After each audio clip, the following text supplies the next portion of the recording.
She said, I could sing, I want to do an album. Paula's in our industry. Here's someone with a personality and she's gorgeous. If she can dance, if she can sing, she could be a star. So she went to the studio and cut a demo record and she could sing. Today I want to do a bio on Paula Abdul. A lot of people are familiar with her career as a judge on various shows, especially American Idol, but in the late 80s, early 90s, she had a very stellar career in music and in choreography. But her journey through her life has been kind of bizarre. How bizarre? Stay tuned to find out. Before we begin, if you want to see music bios or more good videos like this, hit the subscribe button. Also, I've started a Patreon account. On here you get more copyrighted material and they'll be uploaded 48 hours prior to YouTube. If you want to support or visit, link is in the description. And without further ado, on to our feature presentation.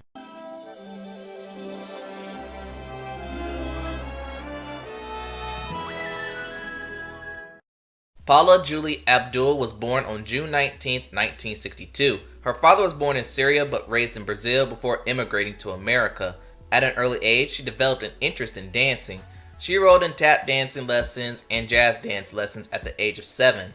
She attended Van Nuys High School. There she was the head of her cheerleading squad and was also class president. During high school, she got her first acting gig on the low-budget film Junior High School. After high school, she attended California State University to major in broadcasting, but it would be in college where she got her first big break. She auditioned for a job with the Los Angeles spoiled brat Lakers as a Laker girl. She got the gig and within months she worked her way up the ranks and eventually became the captain of the Laker girls and their main choreographer. She dropped out of college to focus on her new career full time.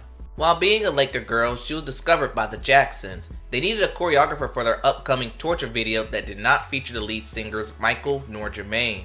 Paula jumped on the opportunity and the Torture video became her first ever choreography credit. 2 years later, it will be younger sister Janet who reached out to Paula to become her choreographer for her Nasty, Control, When I Think of You, and What Have You Done For Me Lately videos. Around the same time, Paula officially left the Los Angeles Lakers. She would do choreo for George Michael's, INXS, and ZZ Top to name a few. But her choreography credits also included Hollywood. She did Private School, Coming to America, and most notably, Tom Hanks' Big, the piano scene. In 1987, she expressed interest in a music career. Should we know that Paula Abdul had zero experience in singing and had zero vocal training in her lifetime. Jeff Aroff, who started his new label Virgin Records, said this about Paula Abdul wanting a music career.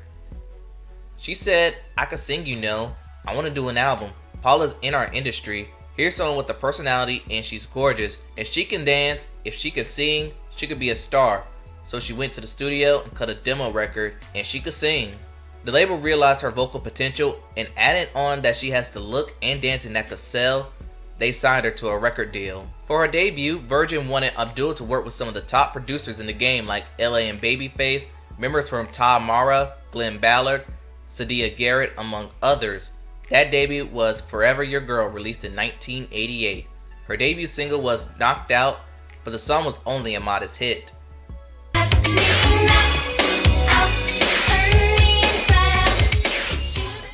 Her second single was It's Just the Way That You Love Me, and this will be her first top 10 single, peaking at number 3.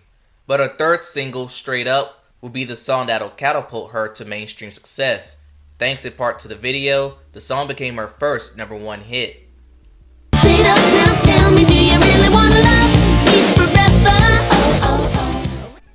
The rest of that album cycle included Forever My Girl, Just Remember It Forever Your Girl, Cold Hearted, Cold Hearted Snake, Look into His eyes, and Opposite Attract. We come together, opposites attract, all of which reached #1. Forever Your Girl was a massive success, going 7 times platinum. She was nominated for Best Female Vocal Performance at the 1990 Grammys, while winning Best Music Video the next year for Opposite Attract. As she was gearing up for that follow-up album, she got caught in a lawsuit. A singer named Yvette Marine sued Paula Abdul and Virgin on the grounds of ghost singing some of her records, especially the hit Opposite Attract. This came in the wake of the Milli Vanilli lip-syncing scandal and the Martha Wash lawsuit, so this shouldn't be taken lightly. Long story short, Abdul won the suit due to lack of evidence. Her second album, Spellbound, was released in 1991. The lead-off single was Rush Rush, and in the video, it introduced us to a young actor named Keanu Reeves. The song went to number 1.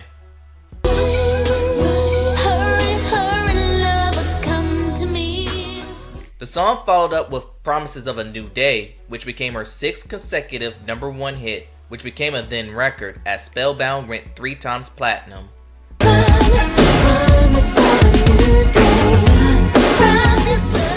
That year, she got her start on the Hollywood Walk of Fame. To promote, she went on a world tour called Under My Spell. The tour was nearly canceled due to a leg injury, but thanks to a Chinese acupuncturist, she recovered quickly and the tour went on as scheduled. During this tour, she had over 100 shows, which included a VHS date in Yokohama, Japan, which aired on Disney Channel. Also during this tour, she recalled a very scary life-changing event. Paula Abdul was involved in a plane crash, and while she survived, she would sustain chronic injuries that still haunt her to this day. According to Abdul, the flight took place from Denver to St. Louis before landing in a cornfield. Now, most aviation crashes get reported, placed in records, and have their own Wikipedia page, but there was no recollection of a crash recorded. Better yet, no tour dates took place in Denver nor St. Louis. This posed the question, why would Paula Abdul would allegedly lie about this? During her tour, she was hospitalized for dehydration and influenza. Those 2 ailments could cause hallucinations, which make her believe that she was in a plane crash. Whatever the case may be, there was no recollection of a plane crash that involved Paula Abdul.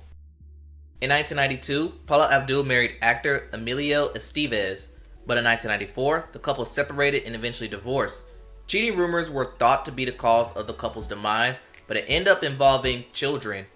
Estevez already had children from a previous relationship, and when the topic of starting a family was brought up, Emilio refused to have kids with Paula. In 1994, she sought treatment for bulimia, something that she's been battling with since high school. In June 1995, she released her 3rd album, Head Over Heels. While this was the most contribution in the songwriting department, the album didn't perform well. Compared to the massive sales of her first 2 albums, this was considered a flop.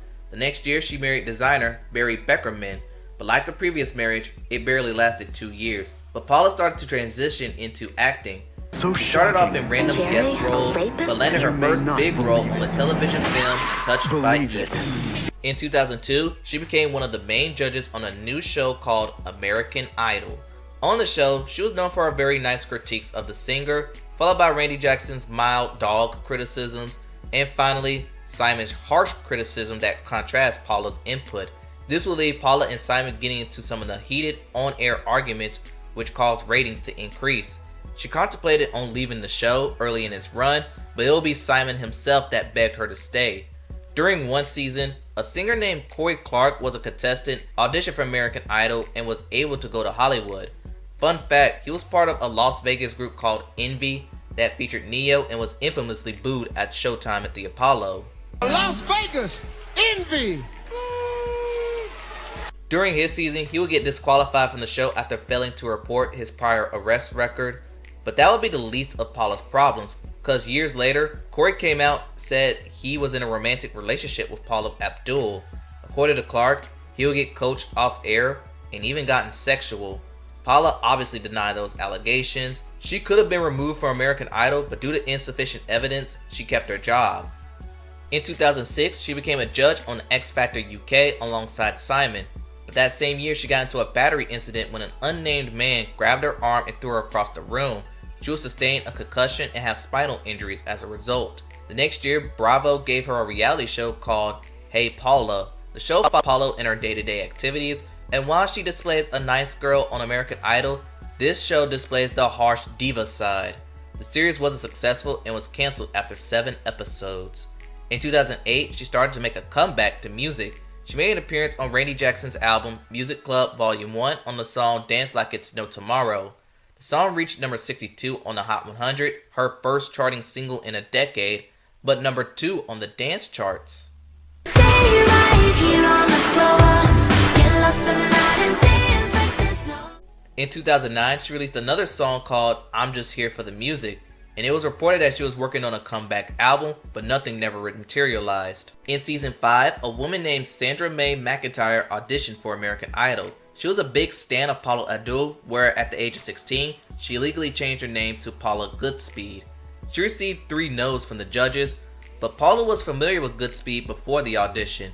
They first met at Starbucks out of coincidence, but since this moment, Goodspeed started to allegedly stalk Paula Abdul.